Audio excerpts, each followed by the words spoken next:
Hello दोस्तों, नमस्कार। LP सरकारी जाप चैनल पर आपका हार्दिक स्वागत और अभिनंदन करता हूं।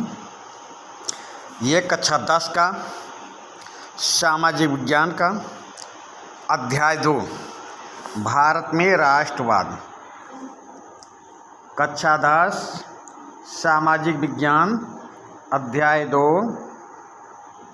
भारत में राष्ट्रवाद, इस विषय से पहला सेशन आपके पास भेज रहा हूँ। मेन उद्देश्य है कि आप लघु उत्तरीय और दीर्घ उत्तरीय प्रश्नों पर विशेष ध्यान नहीं देते हैं, तो लघु उत्तरीय और दीर्घ उत्तरीय प्रश्नों को ऑब्जेक्टिव बहुविकल्पी प्रश्न बनाकर आपके पास भेज रहा हूँ कि आप इन प्रश्नों को याद करके लघु उत्तरीय और दीर्घ उत्तरीय प्रश्नों को अच्छी तरह हल कर सकें, 100 में 95 96 नंबर ला सकें। ये उद्देश्य लेके चल रहा हूँ। जो आप दीर्घ उत्तरीय में 30 लाइन लिखना है तो उस पर मैं 20-25 क्वेश्चन बना दे रहा हूँ, प्रश्न बना दे रहा हूँ कि आप इन छोटे छोटे प्रश्नों की सहायता से लघु उत्तरीय एवं दीर्घ उत्तरीय प्रश्नों को हल कर सकेंगे और आपके अच्छे नंबर आ सकते हैं। आपको कम समय में कम मेहनत करके अच्छा रिजल्ट लाना है तो इस सेशन को देखें और अपने दोस्तों के बीच शेयर करें। और जो आपके दोस्त वो किसी भी स्कूल के हों, आपके संपर्क में हों कि कक्षा 10 में पढ़ रहे हैं, तो उनसे भी कहें, समझाएं कि इस चैनल पर अच्छे अच्छे सेशन पढ़ रहे हैं, अच्छा वीडियो पढ़ रहा है, जिससे लघु उत्तरीय और दीर्घ उत्तरीय प्रश्नों को निशाना बनाया गया है बहुविकल्पी प्रश्नों के जरिए। बहुविकल्पी प्रश्न इतने ज़्यादा दे रहा हूँ कि वो एक बार 2 बार सेशन को देख लें, नोटबुक में लिख लें। बस 2 बार सेशन को देखें, एक बार नोटबुक में लिख लें। आपको ऐसी भाषा शैली इसमें प्रयोग की गई है कि आपको फिर दोबारा पढ़ने की ज़रूरत नहीं है, क्योंकि ये सामाजिक विज्ञान में ज़्यादा समय देंगे तो मैथ, साइंस ये सब में ज़्यादा समय मांगता है, ज़्यादा समय लगता है, उसको समय नहीं दे पाएंगे। तो इसलिए सामाजिक विज्ञान को सरल शब्दों में, सरल वाक्यों में, छोटे छोटे प्रश्नों के जरिए आपके पास भेज रहा हूँ। इसके जरिए आपके बहुविकल्पी भी सही होंगे और लघु उत्तरीय और दीर्घ उत्तरीय प्रश्नों को आप अच्छी तरह हल कर सकेंगे। तो चलिए सेशन को शेयर करें। कोई प्रश्न अगर नहीं आ रहा, कोई समस्या है, कोई दिक्कत है, तो आप कमेंट के माध्यम से हमसे पूछ सकते हैं। पर कोशिश ये करें कि अधिक से अधिक लोग चैनल से जुड़ें, अधिक से अधिक लोग चैनल को सब्सक्राइब करें और सेशन को देखें। 2 बार देखें, नोटबुक बना लें, बस इतने में काफ़ी है कि आपको याद हो जाएगा। तो चलिए अब हम प्रश्नों की ओर चलते हैं, बहुविकल्पी प्रश्नों के बारे में, जिसमें हम आपको बताएंगे, पहले बता चुका हूं कि इन बहुविकल्पी प्रश्नों के जरिए हम लघु उत्तरीय और दीर्घ उत्तरीय प्रश्नों को साधेंगे, लघु उत्तरीय और दीर्घ उत्तरीय प्रश्नों को हल करेंगे। तो पहले बहुविकल्पी प्रश्न, एक अध्याय से 3 सेशन जाते हैं। पहला अध्याय आपके पास पहुंच गया है, ये दूसरा अध्याय आपके पास जा रहा है। बहुविकल्पी प्रश्न। अब बहुविकल्पी प्रश्न में पहला प्रश्न है, प्रश्न नंबर 1, महात्मा गांधी दक्षिण अफ्रीका से भारत कब लौटे? महात्मा गांधी दक्षिण अफ्रीका से भारत कब लौटे? ए 1914 में, बी 1915 में, सी 1916 में, द 1917 में। तो चलिए भाई, प्रश्न नंबर 1, महात्मा गांधी दक्षिण अफ्रीका से भारत कब लौटे? तो इसका उत्तर हम आपको बताते हैं। महात्मा गांधी दक्षिण अफ्रीका से भारत 1915 में लौटे थे, 1915 में। प्रश्न नंबर 1 का ऑप्शन बी सही उत्तर होगा। अगले प्रश्न पे आ जाएं। प्रश्न नंबर 2,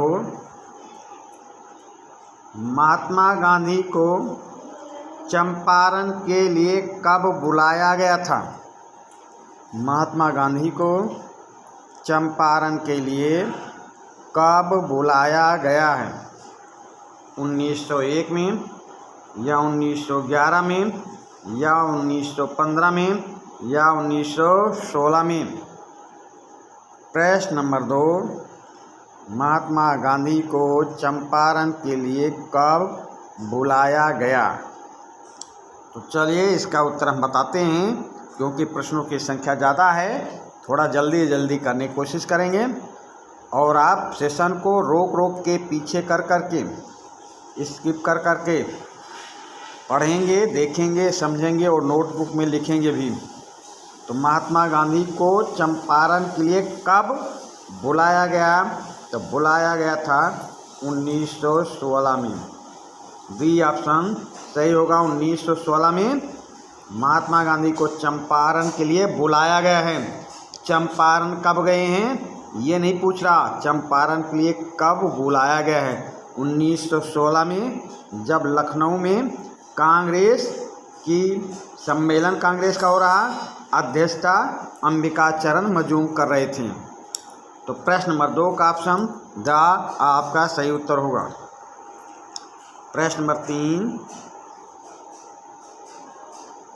3, महात्मा गांधी किसानों के पक्ष में बिहार में कहाँ गए थे? प्रश्न नंबर 3, महात्मा गांधी किसानों के पक्ष में बिहार में कहाँ गए थे?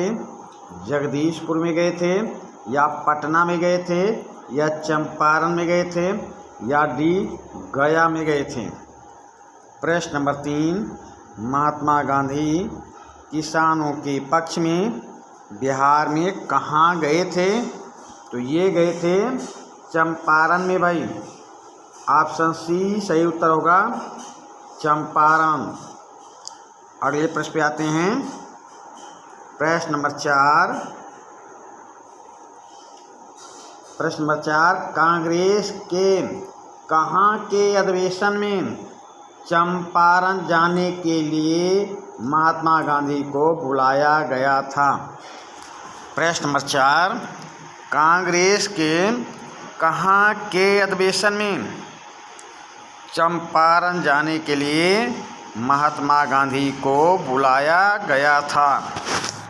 ये लखनऊ अधिवेशन में या कोलकाता अधिवेशन में या नागपुर अधिवेशन में या ऑप्शन डी इलाहाबाद अधिवेशन में? प्रश्न नंबर 4, कांग्रेस के कहाँ के अधिवेशन में चंपारण जाने के लिए महात्मा गांधी को बुलाया गया था? तो ये अधिवेशन कहाँ हो रहा है? ये अधिवेशन हो रहा था लखनऊ में। लखनऊ अधिवेशन में महात्मा गांधी को चंपारण जाने के लिए बुलाया गया था।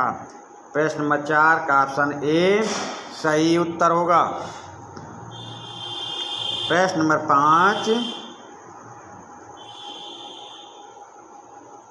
5, महात्मा गांधी का भारत में दूसरा किसान आंदोलन कब हुआ? कहाँ हुआ? ये कहाँ है? कहाँ हुआ? कहाँ हुआ?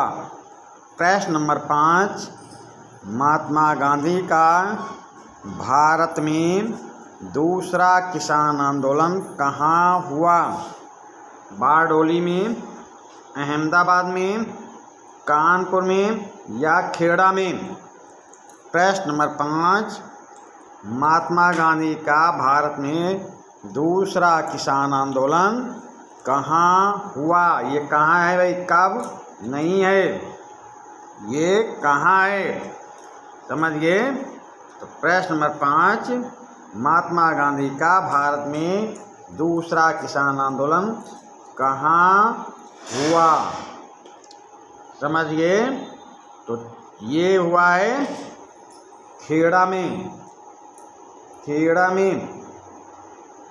प्रश्न नंबर 5 का ऑप्शन डी सही उत्तर होगा, खेड़ा। अगले प्रश्न पे आ जाएं। प्रश्न नंबर 6, गुजरात के खेड़ा में सत्याग्रह महात्मा गांधी ने कब किया? गुजरात के खेड़ा में सत्याग्रह महात्मा गांधी ने कब किया? 1869 में, 1893 में, 1915 में या 1918 में?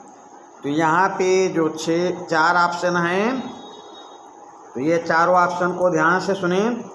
1869 में महात्मा गांधी का जन्म हुआ है, 1869 में। 1893 में महात्मा गांधी दक्षिण अफ्रीका गए थे, समझिए।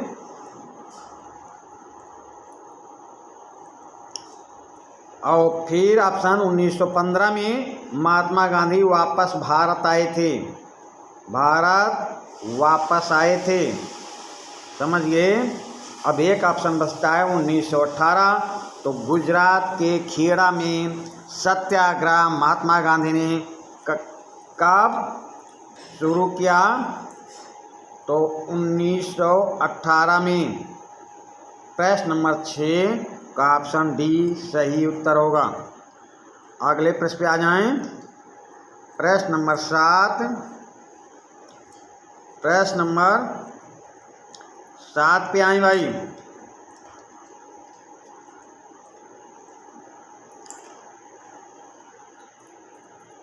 प्रश्न नंबर 7,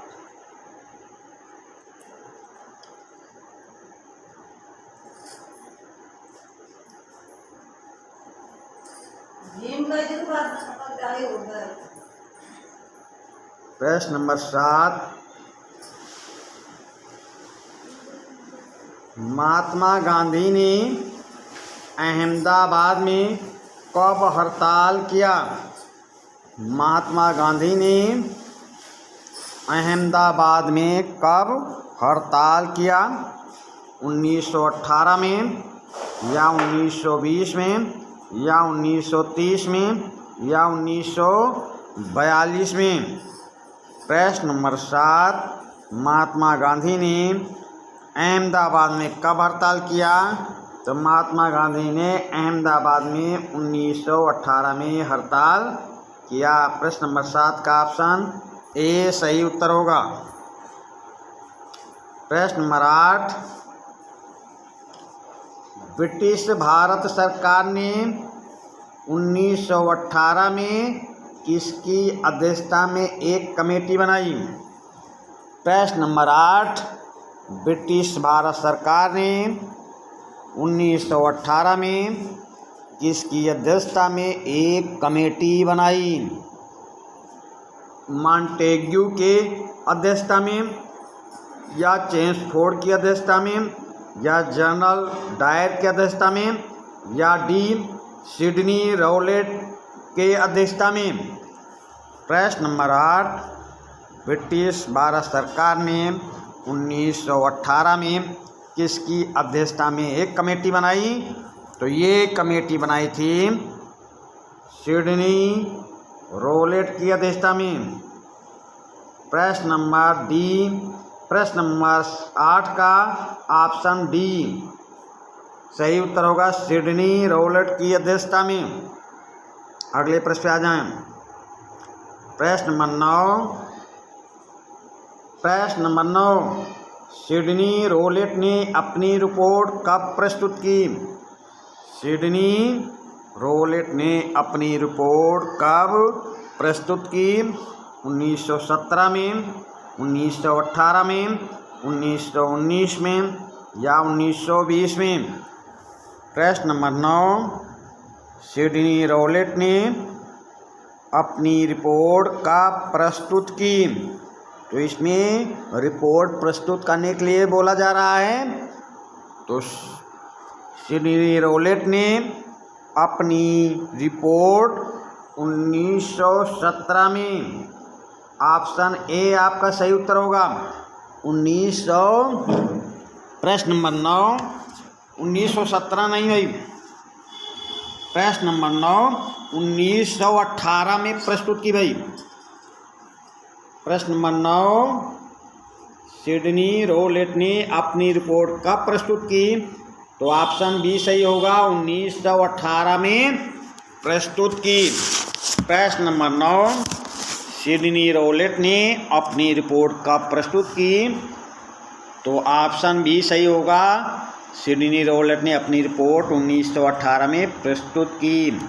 प्रश्न नंबर 9 का ऑप्शन बी सही उत्तर होगा। अगले प्रश्न पे चलते हैं।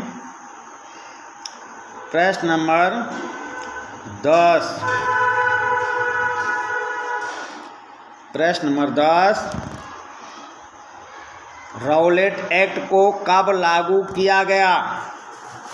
रौलेट एक्ट को कब लागू किया गया?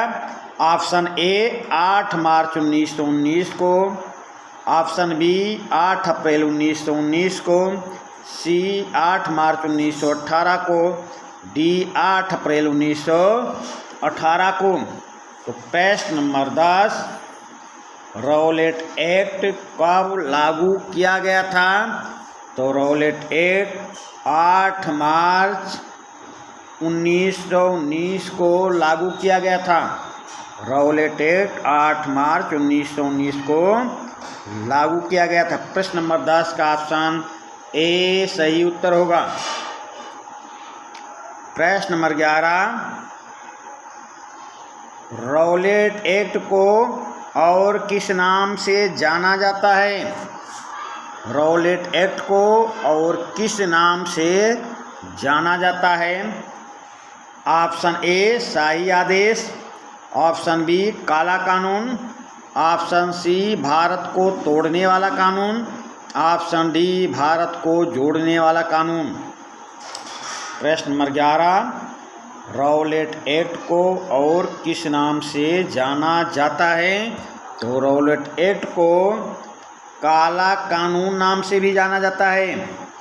प्रश्न नंबर 11 का ऑप्शन बी सही उत्तर होगा। अगले प्रश्न पे आ जाएं। प्रश्न नंबर 12। प्रश्न नंबर 12 बिना अपील, बिना वकील, बिना दलील का कानून किसे कहा गया? बिना अपील, बिना वकील, बिना दलील का कानून किसे कहा गया? तो ऑप्शन ए बंगाल विभाजन को, ऑप्शन ए बंगाल विभाजन को, ऑप्शन बी लखनऊ समझौता को, ऑप्शन सी रौलेट एक्ट को, ऑप्शन डी मुस्लिम लीग को। प्रश्न नंबर 12 बिना अपील, बिना वकील तथा बिना दलील का कानून किसे कहा गया? ऑप्शन ए बंगाल विभाजन को, ऑप्शन बी लखनऊ समझौता को, ऑप्शन सी रौलेट एक्ट को, ऑप्शन डी मुस्लिम लीग को। तो बिना वकील, बिना अपील, बिना वकील तथा बिना दलील का कानून कहा गया रौलेट एक्ट को। प्रश्न नंबर 12 का ऑप्शन सी सही उत्तर होगा। अगले प्रश्न पे आ जाएं। प्रश्न नंबर 13 काला अधिनियम या आतंकवादी अपराध अधिनियम के नाम से किसे जाना जाता है? काला अधिनियम या आतंकवादी अधिनियम, आतंकवादी अपराध अधिनियम के नाम से किसे जाना जाता है? रेगुलेटिंग एक्ट को जाना जाता है, या पिट्स इंडिया एक्ट को जाना जाता है, या बंगाल विभाजन एक्ट को जाना जाता है, या रौलेट एक्ट को, ऑप्शन डी रौलेट एक्ट को। तो प्रश्न नंबर 13 काला अधिनियम या आतंकवादी अपराध अधिनियम के नाम से किसे जाना जाता है? तो ये जाना जाता है प्रश्न नंबर 13 का ऑप्शन डी सही उत्तर होगा। प्रश्न नंबर 13 का ऑप्शन डी रौलेट एक्ट को जाना जाता है। प्रश्न नंबर 13 का ऑप्शन डी सही उत्तर होगा। अगले प्रश्न पे आ जाएं। प्रश्न नंबर 14 जलियांवाला बाग कांड कब हुआ? प्रश्न नंबर 14, जलियांवाला बाग कांड कब हुआ?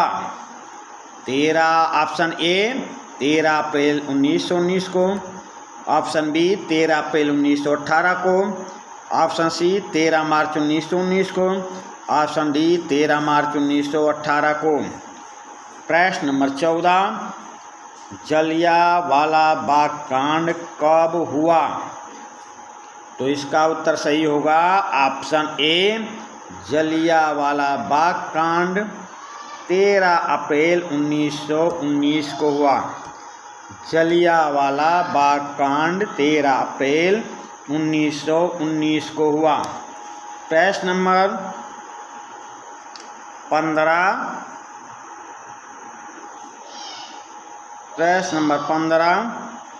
जलियांवाला बाग कांड में गोली चलाने का आदेश किसने दिया?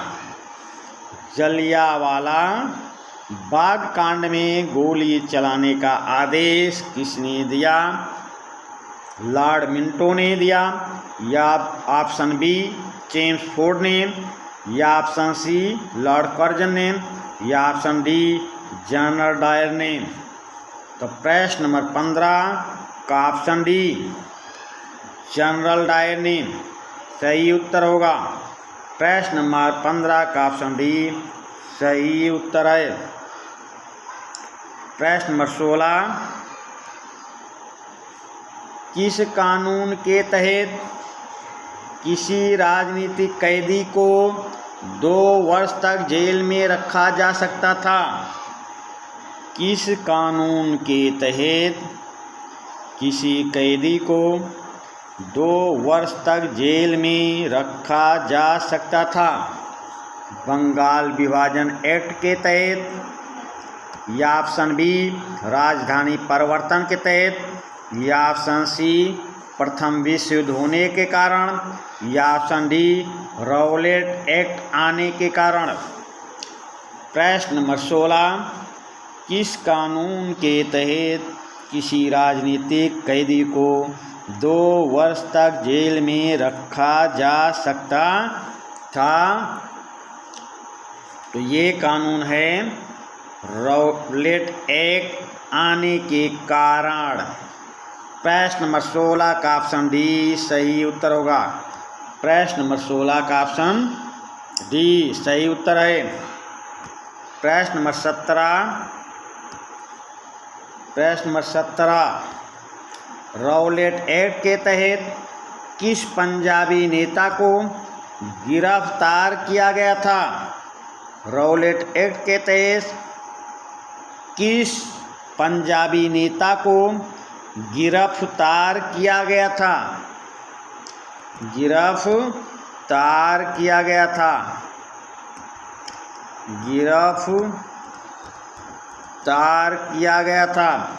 रॉलेट एक्ट के तहत किस पंजाबी नेता को गिरफ्तार किया गया था? सतपाल महाराज को, या सैफुद्दीन किचलू को, या ऑप्शन सी उपर्युक्त दोनों को, या ऑप्शन डी उपयुक्त में से उपयुक्त में उपर्युक्त में से कोई नहीं। तो प्रश्न नंबर 17 का ऑप्शन सही होगा क्या? ऑप्शन सी सही होगा, उपर्युक्त दोनों को, यानी सतपाल महाराज को भी और सैफुद्दीन किचलू को भी। उत्तर सही हो जाएगा ऑप्शन सी। प्रश्न नंबर 18, जिस दिन जलियांवाला बाग कांड हुआ था उस दिन कौन सा त्यौहार था? उस दिन कौन सा त्यौहार था? जिस दिन जलियांवाला बाग कांड हुआ था उस दिन कौन सा त्यौहार था भाई? प्रश्न ये है, बैसाखी का त्यौहार था, या विजयदशमी का त्यौहार था, या होली का त्यौहार था, या भारत की आज़ादी का त्यौहार था? प्रश्न नंबर 18, जिस दिन जलियांवाला बाग कांड हुआ था उस दिन कौन सा त्यौहार था? बैसाखी का त्यौहार, विजयदशमी का त्यौहार, होली का त्यौहार, भारत की आज़ादी का त्यौहार। तो उस दिन था बैसाखी का त्यौहार, बैसाखी का त्यौहार। अगले प्रश्न पे आ जाएं। प्रश्न नंबर 19। प्रश्न नंबर 19, मार्च 1919 में, प्रश्न नंबर 19 है, मार्च 1919 में खिलाफत समिति का गठन कहाँ किया गया था? प्रश्न नंबर 19, मार्च 1919 में खिलाफत समिति का गठन कहाँ किया गया था? मुंबई में, मद्रास में, कलकत्ता में या दिल्ली में? प्रश्न नंबर 19, मार्च 1919 में खिलाफत समिति का गठन कहाँ किया गया था? ऑप्शन ए मुंबई में, ऑप्शन बी मद्रास में, सी कोलकाता में, डी दिल्ली में। तो ये खिलाफत समिति का गठन किया गया था मुंबई में। प्रश्न नंबर 19 का ऑप्शन ए सही उत्तर होगा। प्रश्न नंबर 20, प्रश्न नंबर 20, खिलाफत समिति के अली बंधुओं का नाम लिखिए। खिलाफत समिति के अली बंधुओं का नाम लिखिए। Option A Mohammad Ali, option B Shaukat Ali, option C Mohammad Ali Jinnah, option D A B दोनों। प्रश्न नंबर 20, खिलाफत समिति के अली बंधुओं का नाम लिखिए। मोहम्मद शौकत अली, मोहम्मद अली जिन्ना या ऑप्शन डी ए बी दोनों। तो इसमें मोहम्मद अली भी थे, शौकत अली। आपका उत्तर क्या हो जाएगा? ऑप्शन डी ए बी दोनों, ऑप्शन डी ए बी दोनों। चलिए अगले प्रश्न पे आ जाएं। प्रश्न नंबर 21, प्रथम विश्व युद्ध में किस देश के पराजित होने पर खिलाफत आंदोलन शुरू हुआ? प्रश्न नंबर 21, प्रथम विश्व युद्ध में किस देश के पराजित होने पर खिलाफत आंदोलन शुरू हुआ? तो जर्मन साम्राज्य के पराजित होने पर, या इटली साम्राज्य के पराजित होने पर, या ऑटोमन तुर्की के पराजित होने पर, या ऑप्शन डी पाकिस्तान के पराजित होने पर। प्रश्न नंबर 21, प्रथम विश्व युद्ध में किस देश के पराजित होने पर खिलाफत आंदोलन शुरू हुआ? तो उस देश का नाम है ऑप्शन सी ऑटोमन तुर्की, ऑप्शन सी ऑटोमन तुर्की। अगले प्रश्न पे आ जाएं। प्रश्न नंबर 22, खिलाफत आंदोलन का अध्यक्ष किसे चुना गया? खिलाफत आंदोलन का अध्यक्ष किसे चुना गया? महात्मा गांधी को, मदन मोहन मालवीय को, चित्तरंजन दास को या बाल गंगाधर तिलक को? खिलाफत आंदोलन का अध्यक्ष किसे चुना गया? ऑप्शन ए महात्मा गांधी को, ऑप्शन बी मदन मोहन मालवीय को, ऑप्शन सी चित्तरंजन दास को, ऑप्शन डी बाल गंगाधर तिलक को। तो खिलाफत आंदोलन का अध्यक्ष चुना गया था ऑप्शन ए महात्मा गांधी को, महात्मा गांधी को चुना गया था। ऑप्शन ए सही उत्तर होगा।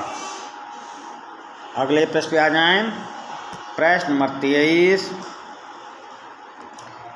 महात्मा गांधी ने 1909 में किस पुस्तक की रचना की? महात्मा गांधी ने 1909 में किस पुस्तक की रचना की? भारत एक खोज, या हिंद स्वराज, या मेरा संघर्ष, या यंग इंडिया?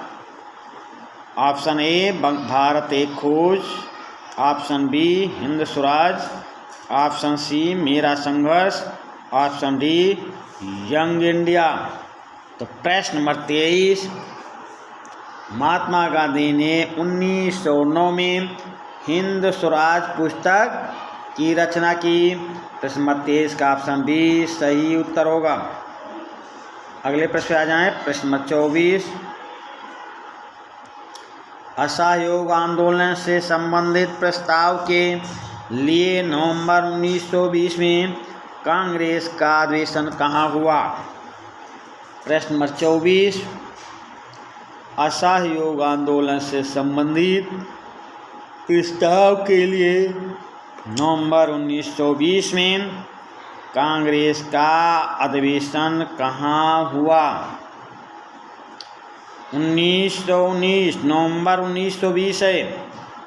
असहयोग आंदोलन से संबंधित प्रस्ताव के लिए नवंबर 1920 में कांग्रेस का अधिवेशन कहाँ हुआ। कोलकाता में, नागपुर में, मुंबई में या मद्रास में। तो कोलकाता में, नागपुर, मुंबई या मद्रास में। तो ये सितंबर 1920 को कलकत्ता में हुआ। आपसे पूछा जा रहा नवंबर 1920 में कांग्रेस का अधिवेशन कहाँ हुआ। तो ये हुआ था ऑप्शन बी नागपुर में। नागपुर, ऑप्शन बी सही उत्तर होगा। प्रश्न नंबर 22,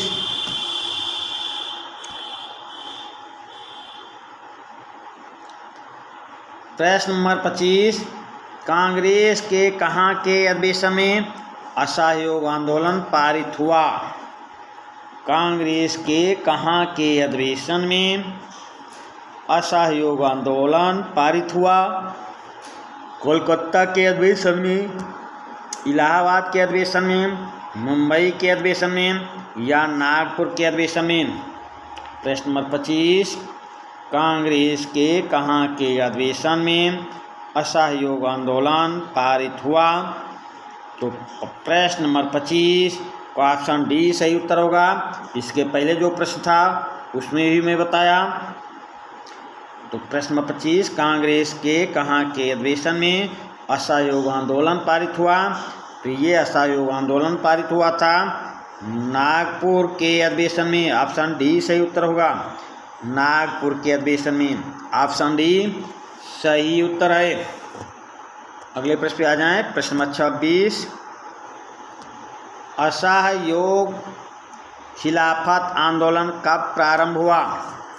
असहयोग खिलाफत आंदोलन कब प्रारंभ हुआ। प्रश्न नंबर 26, ऑप्शन ए जनवरी 1921 में शुरू हुआ, फरवरी 1921 में शुरू हुआ, ऑप्शन सी मार्च 1921 में शुरू हुआ और ऑप्शन डी अप्रैल 1921 में शुरू हुआ। तो प्रश्न नंबर 26, असहयोग खिलाफत आंदोलन कब पारित हुआ। तो ये पारित हुआ था जनवरी 1900 में। कब प्रारंभ हुआ। तो ये प्रारंभ हुआ था जनवरी 1921 में। प्रश्न नंबर 26 का ऑप्शन ए सही उत्तर होगा। असहयोग खिलाफत आंदोलन कब प्रारंभ हुआ। तो ये प्रारंभ हुआ था ऑप्शन ए जनवरी 1921 में। अगले प्रश्न पे आ जाएं। प्रश्न नंबर 27, प्रश्न नंबर 27, अवध में किसके नेतृत्व में किसानों का आंदोलन हुआ। प्रश्न नंबर 27, अवध में किसके नेतृत्व में किसानों का आंदोलन प्रारंभ हुआ। बाबा रामचंद्र के नेतृत्व में या महात्मा गांधी के या जवाहरलाल नेहरू के या बाल गंगाधर तिलक के। प्रश्न नंबर 27, अवध में किसके नेतृत्व में किसानों का आंदोलन हुआ। तो ये आंदोलन हुआ था ऑप्शन ए सही उत्तर होगा बाबा रामचंद्र के। बाबा रामचंद्र के। अगले प्रश्न पे आ जाएं। प्रश्न नंबर 28। प्रश्न नंबर 28। 28 जून 1920 में अवध के गांव का दौरा किसने किया था? प्रश्न नंबर 28 जून 1920 में अवध के गांव का दौरा किसने किया था? जवाहरलाल नेहरू ने, या सुभाष चंद्र बोस ने, या महात्मा गांधी ने, या श्रीमती एनी बेसेंट ने? प्रश्न नंबर 28 का ऑप्शन ए सही उत्तर होगा जवाहरलाल नेहरू ने। प्रश्न नंबर 28 का ऑप्शन ए सही उत्तर होगा। प्रश्न नंबर 29। प्रश्न नंबर 29। नाई धोबी बंद आंदोलन कहाँ पर हुआ? नाई धोबी बंद आंदोलन कहाँ पर हुआ? प्रश्न नंबर 29। तो ये हुआ कहाँ पर? प्रतापगढ़ का रोरपुर गांव, या ऑप्शन बी कानपुर का गांव, ऑप्शन डी लखनऊ का, ऑप्शन डी अयोध्या का। तो प्रश्न नंबर 29 नाई धोबी बंद आंदोलन कहाँ पर शुरू हुआ? तो नाई धोबी बंद आंदोलन शुरू होता है प्रतापगढ़ का रोरपुर गांव, प्रतापगढ़ का रोरपुर गांव। प्रश्न नंबर 29। अगले प्रश्न नंबर 29 का ऑप्शन ए सही उत्तर होगा। प्रश्न नंबर 30। असहयोग आंदोलन कब वापस लिया गया? असहयोग आंदोलन कब वापस लिया गया? 1920 में, 1921 में, 1922 में, या 1923 में? असहयोग आंदोलन कब वापस लिया गया? तो 1918 में, 1921 में, 1922 में, 1923 में। प्रश्न नंबर 30। असहयोग आंदोलन वापस लिया गया था, ऑप्शन सी सही उत्तर होगा 1922 में। अगले प्रश्न पे आ जाएं। प्रश्न नंबर 21। प्रश्न नंबर 31। महात्मा गांधी के राजनीतिक गुरु का नाम कौन सा है? महात्मा गांधी के राजनीतिक गुरु का नाम या राजनीतिक गुरु कौन से थे? Option A Chittaranjan Das, option B Bal Gangadhar Tilak, option C Gopal Krishna Gokhale, option D Madan Mohan Malaviya. तो महात्मा गांधी के राजनीतिक गुरु कौन थे? गोपाल कृष्ण गोखले। महात्मा गांधी के राजनीतिक गुरु गोपाल कृष्ण गोखले थे। अनुच्छेद 32। स्वराज पार्टी या कांग्रेस खिलाफत पार्टी का गठन कब हुआ? स्वराज पार्टी या कांग्रेस खिलाफत पार्टी का गठन कब हुआ?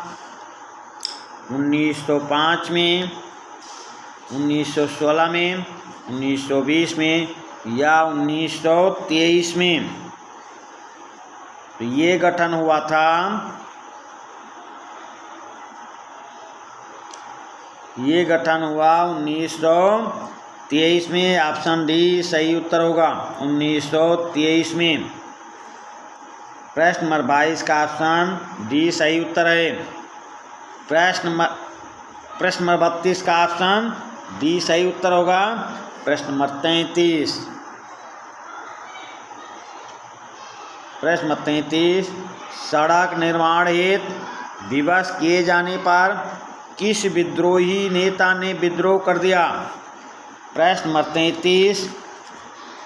सड़क निर्माण हेतु विवश किए जाने पर किस विद्रोही नेता ने विद्रोह कर दिया था? बाबा रामचंद्र देव ने, या ऑप्शन बी अल्लूरी सीताराम राजू ने, या ऑप्शन सी मेड़ता बंधुओं ने, या ऑप्शन डी रामचंद्र शुक्ल ने। प्रश्न नंबर 33, सड़क निर्माण हेतु विवश किए जाने पर किस विद्रोही नेता ने विद्रोह कर दिया था? तो उस विद्रोही नेता का नाम है ऑप्शन बी अल्लूरी सीताराम राजू। अल्लूरी सीताराम राजू। अगले प्रश्न पे आ जाएं। प्रश्न नंबर 34, किस आदिवासी नेता का विश्वास था कि राजू ईश्वर का अवतार है? प्रश्न नंबर 34, किस आदिवासी नेता का विश्वास था कि राजू ईश्वर का अवतार है? तो अल्लूरी सीताराम राजू खुद अपने को कहते थे, या बाबा रामचंद्र, या ऑप्शन सी रामचंद्र शुक्ल, या ऑप्शन डी बिरसा मुंडा। प्रश्न नंबर 34, किस आदिवासी नेता का विश्वास था कि राजू ईश्वर का अवतार है? तो ये खुद अल्लूरी सीताराम राजू कहते थे कि मैं ईश्वर का अवतार हूँ। अल्लूरी सीताराम राजू। प्रश्न नंबर 35, प्रश्न नंबर 35, 1922 में किसानों के पक्ष में बारडोली में किसने आंदोलन चलाया? प्रश्न नंबर 35, 1922 में किसानों के पक्ष में बारडोली में किसने आंदोलन चलाया? मेड़ता बंधु कल्याण जी, या मेड़ता बंधु कुमार जी, या ऑप्शन सी दयाल जी, या उपर्युक्त सभी ने। प्रश्न नंबर 35, 1922 में किसानों के पक्ष में बारडोली में किसने आंदोलन चलाया? तो ये किसने आंदोलन चलाया था? प्रश्न नंबर 35, आंदोलन चलाने वाले थे मेड़ता बंधु कल्याण जी, मेड़ता बंधु कुमार जी, दयाल जी, यानी कि उत्तर आपका क्या सही होगा? उपर्युक्त सभी। प्रश्न नंबर 35 का ऑप्शन डी सही उत्तर होगा। अगले प्रश्न पे आ जाएं। प्रश्न नंबर 36, बारडोली में किसके विरोध में आंदोलन चलाया गया? बारडोली में किसके विरोध में आंदोलन चलाया गया? प्रश्न नंबर 36, 30% कर के विरोध में, या सरकार के दमन के विरोध में, या ऑप्शन सी बेगार प्रथा के विरोध में, या ऑप्शन डी लाला लाजपत राय की मृत्यु के विरोध में। प्रश्न नंबर 36, बारडोली में किसके विरोध में आंदोलन चलाया गया था? तो प्रश्न नंबर 36 का ऑप्शन ए सही उत्तर होगा। 30% कर के विरोध में, 30% कर के विरोध में। प्रश्न नंबर 37, बारडोली सत्याग्रह कब हुआ? बारडोली सत्याग्रह कब हुआ? 1928 में, या 1929 में, या 1930 में, या 1926 में। तो बारडोली सत्याग्रह कब हुआ? तो इसका ऑप्शन सही होगा ए, 1928 में। बारडोली सत्याग्रह कब हुआ? 1928 में। प्रश्न नंबर 38, बारडोली सत्याग्रह का नेतृत्व किसने किया था? बारडोली सत्याग्रह का नेतृत्व किसने किया था? महात्मा गांधी ने, या सुभाष चंद्र बोस ने, या सरदार वल्लभ भाई पटेल ने, या लाला लाजपत राय ने। प्रश्न नंबर 38, बारडोली सत्याग्रह का नेतृत्व किसने किया था? तो ये नेतृत्व करने वाले थे, प्रश्न number 38, option C Sardar Vallabh भाई पटेल। सरदार वल्लभ भाई पटेल। अगले प्रश्न पे आ जाएं। प्रश्न नंबर 39, बारडोली सत्याग्रह की जांच के लिए सरकार द्वारा नियुक्त अधिकारी कौन सा था? प्रश्न नंबर 39, बारडोली सत्याग्रह की जांच के लिए सरकार द्वारा नियुक्त न्यायिक अधिकारी कौन सा था? प्रश्न नंबर 39, ऑप्शन ए ब्रूमफील्ड या मैक्सवेल या लॉर्ड कर्जन या वर्किंग हेड। तो प्रश्न नंबर 39 का ऑप्शन क्या सही होगा? ए ब्रूमफील्ड को। बारडोली सत्याग्रह की जांच के लिए सरकार द्वारा नियुक्त अधिकारी कौन सा था? वो नियुक्त अधिकारी ब्रूमफील्ड जी थे, ब्रूमफील्ड को। प्रश्न नंबर 40 देखते हैं। प्रश्न नंबर 40, सत्याग्रह आंदोलन की जांच के लिए सरकार द्वारा नियुक्त राजस्व अधिकारी कौन था? प्रश्न नंबर 40, सत्याग्रह आंदोलन की जांच के लिए सरकार द्वारा नियुक्त राजस्व अधिकारी कौन सा था? तो अधिकारी मैक्सवेल या लॉर्ड इरविन या लॉर्ड माउंटबेटन या लॉर्ड मॉन्टेग्यू। सत्याग्रह आंदोलन की जांच के लिए सरकार द्वारा नियुक्त राजस्व अधिकारी कौन से थे? तो ऑप्शन ए अधिकारी Maxwell, option B Lord Irwin, option C Lord Mountbatten, option D Lord Montagu. तो प्रश्न नंबर 40, सत्याग्रह आंदोलन की जांच के लिए सरकार द्वारा नियुक्त राजस्व अधिकारी मैक्सवेल थे, मैक्सवेल थे। अगले प्रश्न पे आ जाएं। प्रश्न नंबर 41, बारडोली में 30% कर घटाकर कितना प्रतिशत कर दिया गया था? प्रश्न नंबर 41, बारडोली में सत्याग्रह आंदोलन, बारडोली में 30% कर घटाकर कितना कर दिया गया था? प्रश्न ये है भाई, प्रश्न को फिर से सुने। प्रश्न नंबर 41, बारडोली में 30% कर घटाकर कितना कर दिया गया था? तो प्रश्न नंबर 41 का ऑप्शन सी सही उत्तर होगा। 6.03% कर दिया गया था। प्रश्न नंबर 41, बारडोली में 30% कर घटाकर कितना कर दिया गया था? तो ये कर दिया गया था 6.03%। अगले प्रश्न पे आ जाएं। प्रश्न नंबर 42, किसने कहा था हम बम और पिस्तौल की उपासना नहीं करते बल्कि समाज में क्रांति चाहते हैं? प्रश्न नंबर 42, किसने कहा था हम बम और पिस्तौल की उपासना नहीं करते हैं बल्कि समाज में क्रांति चाहते हैं? ऑप्शन ए भगत सिंह ने, ऑप्शन बी बटुकेश्वर दत्त ने, ऑप्शन सी जतिन दास या ऑप्शन डी किसी ने नहीं कहा था। प्रश्न नंबर 42, किसने कहा था हम बम और पिस्तौल की उपासना नहीं करते बल्कि समाज में क्रांति चाहते हैं? प्रश्न नंबर 42 का ऑप्शन ए सही उत्तर होगा। ये वाक्य कहा था भगत सिंह ने, भगत सिंह। अगले प्रश्न पे आ जाएं। प्रश्न नंबर 43,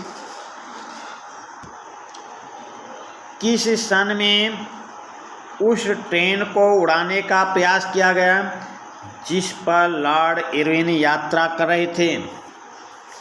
किस सन में उस ट्रेन को उड़ाने का प्रयास किया गया जिस पर लॉर्ड इरविन यात्रा कर रहे थे? तो ये 1927 में या 1928 में या 1929 में या 30 में? तो ये 1929 में भाई, 1929 ईस्वी में उस ट्रेन को उड़ाने का प्रयास किया गया जिस पर लॉर्ड इरविन यात्रा कर रहे थे। प्रश्न नंबर 43 का ऑप्शन सी सही उत्तर होगा। प्रश्न नंबर 44, भगत सिंह बटुकेश्वर दत्त ने बम कांड पर सेशन कोड में कब बयान दिया? प्रश्न नंबर 44, भगत सिंह बटुकेश्वर दत्त ने बम कांड पर सेशन कोड में कब बयान दिया? 6 जून 1929 को, या 6 जून 1930 को, या 6 अगस्त 1929 को, या 6 अगस्त 1930 को? तो चलिए भाई बताने का प्रयास करें। प्रश्न नंबर 44, भगत सिंह बटुकेश्वर दत्त ने बम कांड पर सेशन कोड में कब बयान दिया था? तो ये बयान दिए थे 6 जून 1929 को, 6 जून 1929 को।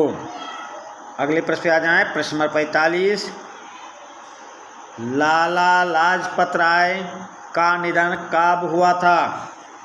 प्रश्न नंबर 45, लाला लाजपत राय का निधन कब हुआ था? ऑप्शन ए 17 नवंबर 1926, 17 नवंबर 1927, 17 नवंबर 1928 और 17 नवंबर 1923 को। तो प्रश्न नंबर 45, लाला लाजपत राय का निधन कब हुआ? तो 1929 नवंबर 1928 को। प्रश्न नंबर सी 17 नवंबर 1928 को। प्रश्न है लाला लाजपत राय का निधन कब हुआ था? तो इसका उत्तर सही होगा ऑप्शन सी 17 नवंबर 1928 को, 17 नवंबर 1928 को।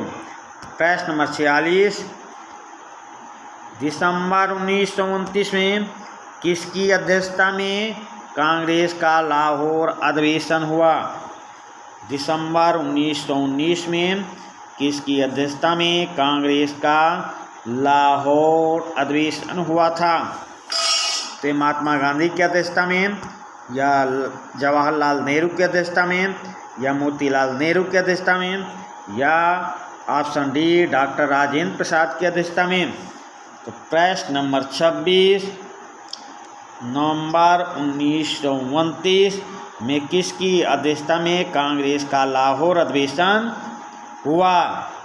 तो प्रश्न नंबर 46 का उत्तर ऑप्शन बी सही उत्तर होगा, जवाहरलाल नेहरू की अध्यक्षता में, जवाहरलाल नेहरू की अध्यक्षता में। प्रश्न नंबर 47,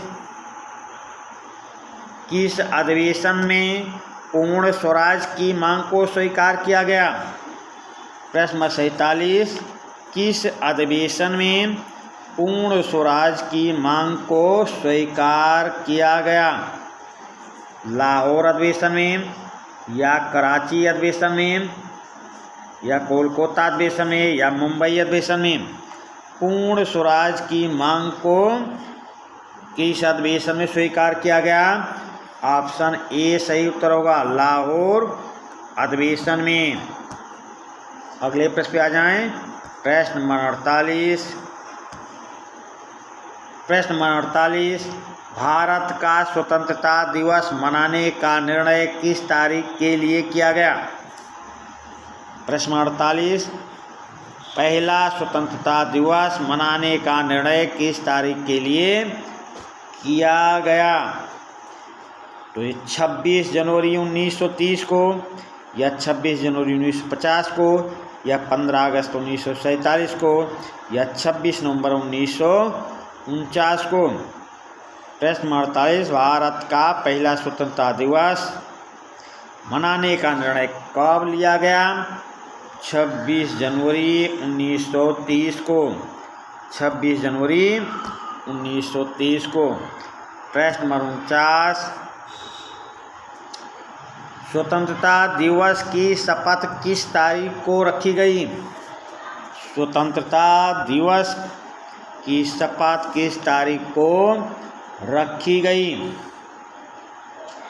31 दिसंबर 1929 को या 20 दिसंबर 1929 को या 1 जनवरी 1930 को या 2 जनवरी 1930 को। प्रश्न नंबर 49। प्रश्न नंबर 49, स्वतंत्रता दिवस की शपथ किस तारीख को ली गई? तो ये प्रश्न नंबर 49 का सही उत्तर होगा 2 जनवरी 1930 को। 2 जनवरी 1930 को। प्रश्न नंबर 50। प्रश्न नंबर 50, 1920 में कहाँ के कांग्रेस अधिवेशन में असहयोग आंदोलन पर मोहर लगाई गई? प्रश्न नंबर 50, 1920 में कहाँ के कांग्रेस अधिवेशन में असहयोग आंदोलन पर मोहर लगाई गई? तो ये लाहौर अधिवेशन में या नागपुर अधिवेशन में या इलाहाबाद अधिवेशन में या पंजाब में। प्रश्न नंबर 50, 1919 में 1920 में कहाँ के कांग्रेस अधिवेशन में असहयोग आंदोलन पर मोहर लगाई गई? तो ये 1920 में नागपुर में कांग्रेस का अधिवेशन हुआ है। जगह का नाम पूछ रहा। प्रश्न नंबर 50, 1920 में कहाँ के कांग्रेस अधिवेशन में असहयोग आंदोलन पर मोहर लगाई गई? तो कांग्रेस के नागपुर अधिवेशन में। प्रश्न नंबर 51। प्रश्न नंबर 51, अवध के किसानों का नेतृत्व किसने किया था? अवध के किसानों का नेतृत्व किसने किया था? ऑप्शन ए सन्यासी राम कुमार ने, या ऑप्शन बी सन्यासी राजकुमार ने, ऑप्शन सी सन्यासी रामचंद्र ने, या ऑप्शन डी तात्या टोपे ने। प्रश्न नंबर 51, अवध के किसानों का नेतृत्व किसने किया था? ऑप्शन सी सही उत्तर होगा सन्यासी रामचंद्र ने। सन्यासी रामचंद्र ने। प्रश्न नंबर 51 का ऑप्शन सी सही उत्तर होगा। अगले प्रश्न पे आ जाएं। प्रश्न नंबर 22। प्रश्न नंबर 22,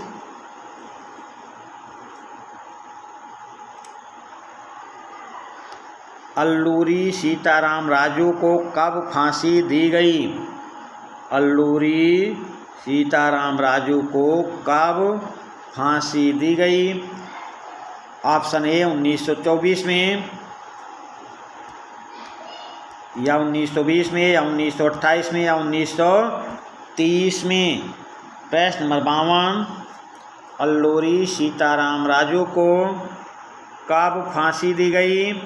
तो ऑप्शन डी सही हो जाएगा 1920 में। 1924 में। प्रश्न नंबर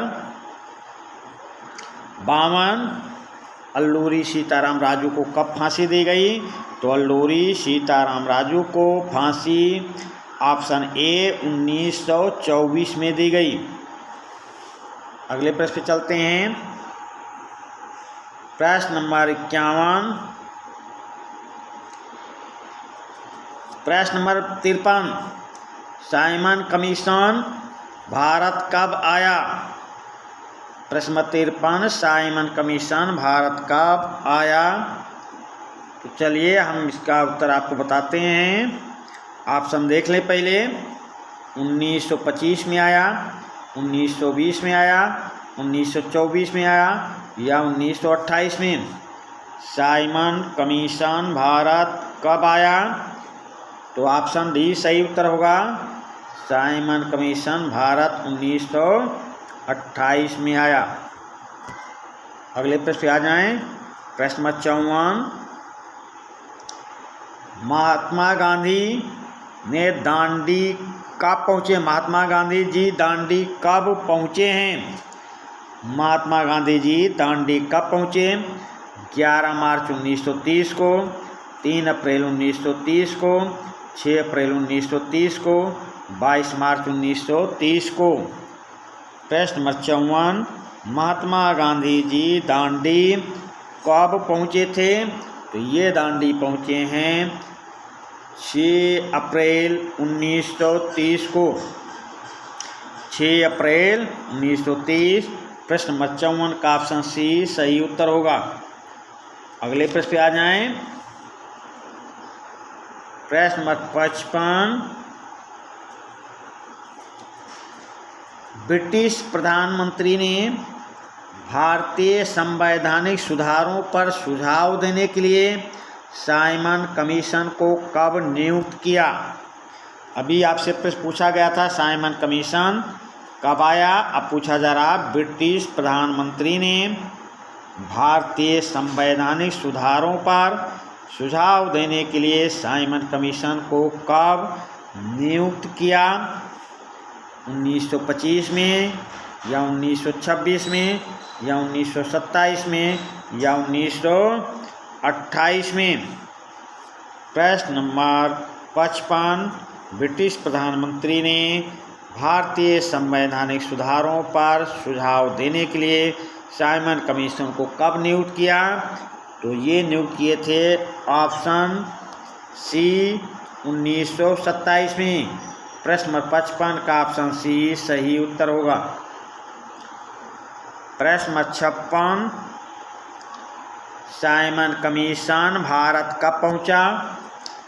साइमन कमीशन भारत कब पहुंचा? 3 फरवरी 1928 को या 10 फरवरी 1928 को या 3 मार्च 1928 को या 10 मार्च 1928 को? प्रश्न नंबर 56, साइमन कमीशन भारत कब पहुंचा? तो साइमन कमीशन भारत कब पहुंच रहा है? ऑप्शन ए सही उत्तर हो जाएगा, 3 फरवरी 1928 को। प्रश्न नंबर 56 का ऑप्शन ए सही उत्तर होगा। अगले प्रश्न पे आ जाएं। प्रश्न नंबर 57 काकोरी रेल षड्यंत्र कब हुआ या काकोरी ट्रेन डकैती कब हुई? जनवरी 1925 में, मार्च 1925 में, जून 1925 में या अगस्त 1925 में? प्रश्न नंबर 57, काकोरी रेल षड्यंत्र कब हुआ? तो ये हुआ था कब भाई? ऑप्शन डी सही उत्तर होगा, अगस्त 1925 में। काकोरी रेल षड्यंत्र कब हुआ? अगस्त 1925 में। प्रश्न नंबर 58, लॉर्ड इरविन ने भारत के लिए डोमिनियन स्टेट्स का ऐलान कब किया? लॉर्ड इरविन ने भारत के लिए डोमिनियन स्टेट्स का ऐलान कब किया? 1929 में या 1930 में या 1931 में या 1932 में? प्रश्न नंबर 58, तो ये लॉर्ड इरविन ने भारत के लिए डोमिनियन स्टेट्स का ऐलान किया था अक्टूबर 1929 में, अक्टूबर 1929 में। प्रश्न नंबर 59 पे आ जाएं। ये प्रश्न नंबर 59 है भाई। प्रश्न नंबर 59, महात्मा गांधी ने प्रसिद्ध दांडी मार्च कब से कब तक किया? प्रश्न नंबर 65,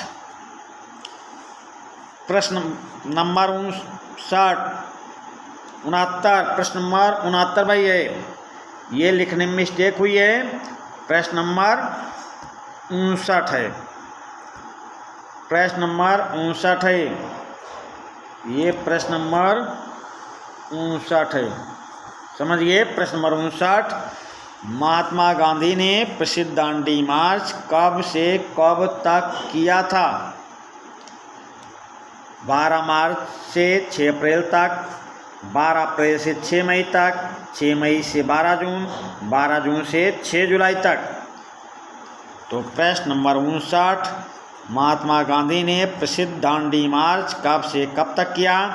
तो ऑप्शन ए सही उत्तर होगा, 12 मार्च से 6 अप्रैल तक किया। 12 मार्च से 6 अप्रैल तक किया। अगले प्रश्न पे आ जाएं। प्रश्न नंबर 60 है भाई, प्रश्न नंबर 60 है। सविनय अवज्ञा आंदोलन का पहला चरण था।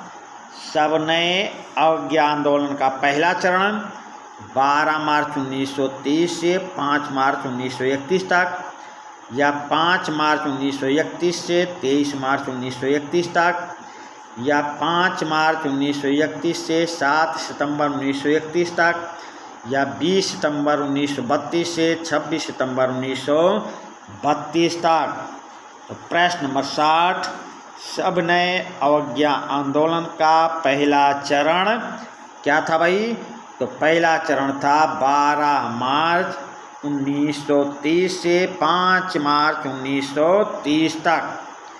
सविनय अवज्ञा आंदोलन का पहला चरण था 12 मार्च 1930 से 5 मार्च 1931 तक। अगले प्रश्न पे आ जाएं। प्रश्न नंबर 61, मुस्लिम लीग ने मुक्ति दिवस क्यों मनाया? मुस्लिम लीग ने मुक्ति दिवस क्यों मनाया? कांग्रेस सरकार ने इस्तीफा दे दिया था, भगत, राजगुरु और सुखदेव को फांसी दी गई, 20 सितंबर को पूना समझौता हुआ, या ऑप्शन डी दूसरा गोलमेज सम्मेलन हुआ। तो प्रश्न नंबर 61, मुस्लिम लीग ने मुक्ति दिवस क्यों मनाया? क्योंकि कांग्रेस सरकारों ने इस्तीफा दे दिया था भाई, कांग्रेस सरकार ने इस्तीफा दे दिया। तो प्रश्न नंबर 61 का ऑप्शन ए सही उत्तर होगा। प्रश्न नंबर 62, भारत छोड़ो आंदोलन प्रस्ताव किस दिन पारित हुआ? भारत छोड़ो आंदोलन प्रस्ताव किस दिन पारित हुआ? 8 अगस्त 1942, 9 अगस्त 1942, 11 अगस्त 1942, 7 अगस्त 1942। प्रश्न नंबर 62, भारत छोड़ो आंदोलन प्रस्ताव किस दिन पारित हुआ था? तो ये पारित हुआ था 8 अगस्त 1942 को, 8 अगस्त 1942। प्रश्न नंबर 63, अंतिम ब्रिटिश वायसराय लॉर्ड माउंटबेटन ने भारत के गवर्नर जनरल की शपथ कब ली? प्रश्न नंबर 63, अंतिम ब्रिटिश वायसराय लॉर्ड माउंटबेटन ने भारत के गवर्नर जनरल की शपथ कब ली? 24 मार्च 1947 को, या 3 जून 1947 को, या 4 जून 1947 को, या 15 अगस्त 1947 को। तो अंतिम ब्रिटिश वायसराय लॉर्ड माउंटबेटन ने भारत के गवर्नर जनरल की शपथ कब ली? तो ये शपथ लिए हैं 24 मार्च 1947 को, 24 मार्च 1947। अगले प्रश्न पे आ जाएं। प्रश्न नंबर 64, उपन्यास आनंद मठ के लेखक कौन हैं?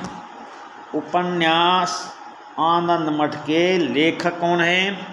महात्मा गांधी, जवाहरलाल नेहरू, बंकिम चंद्र चटर्जी, या गोपाल कृष्ण गोखले। प्रश्न नंबर 64, उपन्यास आनंद मठ के लेखक कौन हैं? महात्मा गांधी, जवाहरलाल नेहरू, बंकिम चंद्र चटर्जी, गोपाल कृष्ण गोखले। तो आनंद मठ के लेखक बंकिम चंद्र चटर्जी हैं। ऑप्शन सी सही उत्तर होगा। प्रश्न नंबर 64 का ऑप्शन सी सही उत्तर होगा। अगले प्रश्न पे आ जाएं। प्रश्न नंबर 65, औपनिवेशिक काल में जो मजदूर विदेशों में जाकर काम करते थे उनको क्या कहा जाता था? प्रश्न नंबर 65, औपनिवेशिक काल में यानी अंग्रेज़ों के काल में, औपनिवेशिक काल में या अंग्रेज़ों के काल में जो मजदूर विदेशों में जाकर काम करते थे उनको क्या कहा जाता था? बंधुआ मजदूर, गुलाम मजदूर, गिरमिटिया मजदूर, आज़ाद मजदूर। प्रश्न नंबर 65, प्रश्न नंबर 65 का ऑप्शन सी सही उत्तर होगा। उनको कहा जाता है गिरमिटिया मजदूर, गिरमिटिया मजदूर। अगले प्रश्न पे आ जाएं। प्रश्न 66, असहयोग आंदोलन का नेतृत्व किसने किया था? असहयोग आंदोलन का नेतृत्व किसने किया था? जवाहरलाल नेहरू ने, मोतीलाल नेहरू ने, बाल गंगाधर तिलक ने या महात्मा गांधी ने?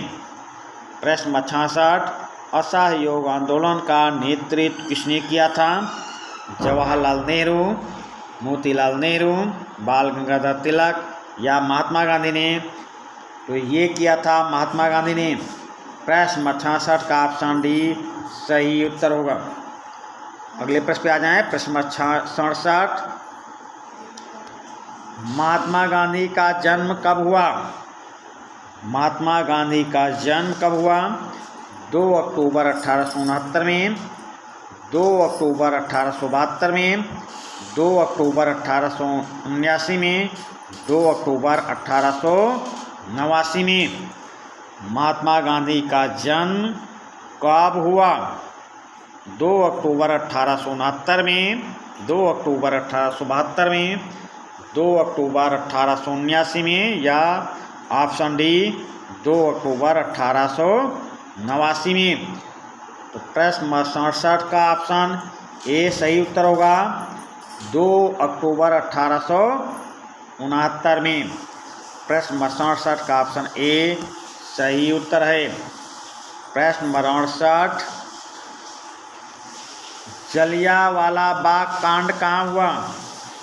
जलियांवाला बाग कांड कहाँ हुआ? जालंधर में हुआ या अमृतसर में हुआ या लुधियाना में हुआ या करनाल में हुआ?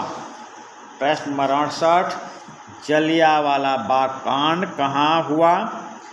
जालंधर में, अमृतसर में, लुधियाना में या करनाल में? तो प्रश्न नंबर 68, जलियांवाला बाग कांड अमृतसर में हुआ भाई, अमृतसर में हुआ है। जलियांवाला बाग कांड अमृतसर में हुआ। प्रश्न नंबर 68 का ऑप्शन बी सही उत्तर होगा। प्रश्न नंबर 69, भारतीय राष्ट्रीय कांग्रेस ने पूर्ण स्वराज प्राप्त करने का लक्ष्य कब घोषित किया? प्रश्न 69, भारतीय राष्ट्रीय कांग्रेस ने पूर्ण स्वराज प्राप्त करने का लक्ष्य कब घोषित किया? 1920 में, 1929 में या 1930 में या 1942 में? प्रश्न नंबर 69, भारतीय राष्ट्रीय कांग्रेस ने पूर्ण स्वराज प्राप्त करने का लक्ष्य कब घोषित किया? तो ये घोषित किया गया है ऑप्शन बी 1929 में, 1929 में। प्रश्न नंबर 69, भारतीय राष्ट्रीय कांग्रेस ने पूर्ण स्वराज प्राप्त करने का लक्ष्य कब घोषित किया? 1929 में। प्रश्न नंबर 70, साइमन कमीशन का विरोध करते हुए निम्नलिखित में से कौन पुलिस की लाठियों के प्रहार से शहीद हुआ? प्रश्न नंबर 70, साइमन कमीशन का विरोध करते हुए निम्नलिखित में से कौन पुलिस की लाठियों के प्रहार से शहीद हुए? मोतीलाल नेहरू या लाला लाजपत राय शहीद हुए या गोपाल कृष्ण गोखले या देशवंत चित्तरंजन दास? प्रश्न नंबर 70, साइमन कमीशन का विरोध करते हुए निम्नलिखित में से कौन पुलिस की लाठियों के प्रहार से शहीद हुए? तो ये ऑप्शन बी सही उत्तर होगा, लाला लाजपत राय शहीद हुए थे। प्रश्न नंबर 70 का ऑप्शन बी सही उत्तर होगा। प्रश्न नंबर 71, गांधी जी ने किस स्थान पर असहयोग आंदोलन का प्रस्ताव पेश किया? गांधी जी ने किस स्थान पर असहयोग आंदोलन का प्रस्ताव पेश किया है? मुंबई में, दिल्ली में, कोलकाता में या गुजरात में? तो महात्मा गांधी ने कोलकाता में असहयोग आंदोलन का प्रस्ताव पेश किया था भाई। प्रश्न नंबर 71 का ऑप्शन सी सही उत्तर होगा। अगले प्रश्न पे आ जाएं। प्रश्न नंबर 72,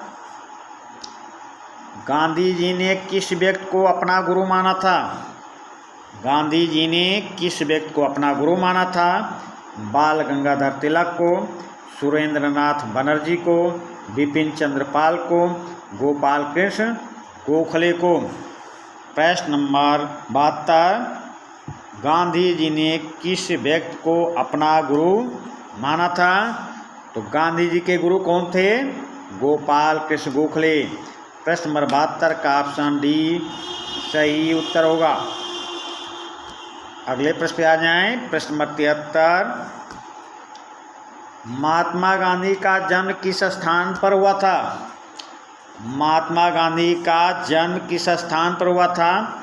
सूरत में हुआ था, पोरबंदर में हुआ था, साबरमती आश्रम में हुआ था या खेड़ा में हुआ था? महात्मा गांधी का जन्म किस स्थान पर हुआ था? सूरत में, पोरबंदर में, साबरमती आश्रम में या खेड़ा में? तो महात्मा गांधी का जन्म ऑप्शन बी सही है, पोरबंदर में हुआ था। महात्मा गांधी का जन्म पोरबंदर में हुआ था। प्रश्न नंबर 73 का ऑप्शन बी सही उत्तर होगा। प्रश्न नंबर 74, गांधी जी दक्षिण अफ्रीका किस सन में गए थे? गांधी जी दक्षिण अफ्रीका किस सन में गए थे? 1869 में, 1885 में, 1893 में, 1915 में? गांधी जी दक्षिण अफ्रीका किस सन में गए थे?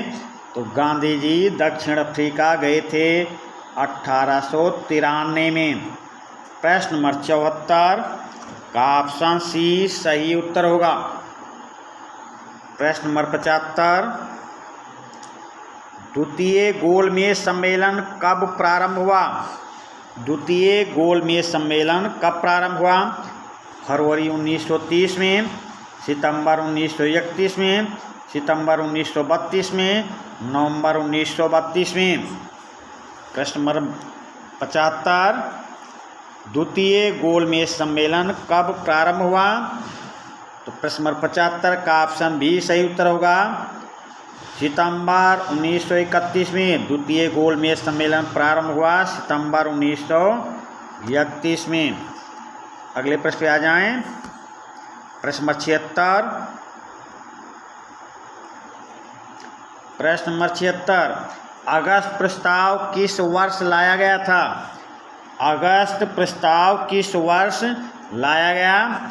1939 में, 1940 में, 1942 में, 1945 में? अगस्त प्रस्ताव किस वर्ष लाया गया? तो अगस्त प्रस्ताव लाया गया था, ऑप्शन बी सही उत्तर होगा, 1940 में। अगस्त प्रस्ताव किस वर्ष लाया गया था? 1940 में। ऑप्शन बी सही उत्तर होगा। प्रश्न नंबर 77, कांग्रेस ने 1942 ईस्वी में भारत छोड़ो आंदोलन प्रस्ताव कहाँ पारित किया? प्रश्न नंबर 77, कांग्रेस ने 1942 ईस्वी में भारत छोड़ो आंदोलन प्रस्ताव कहाँ पारित किया? मुंबई में, दिल्ली में, गुजरात में या वाराणसी में? तो प्रश्न नंबर 77, कांग्रेस ने 1942 में ईस्वी में भारत छोड़ो आंदोलन प्रस्ताव पारित किया था मुंबई में।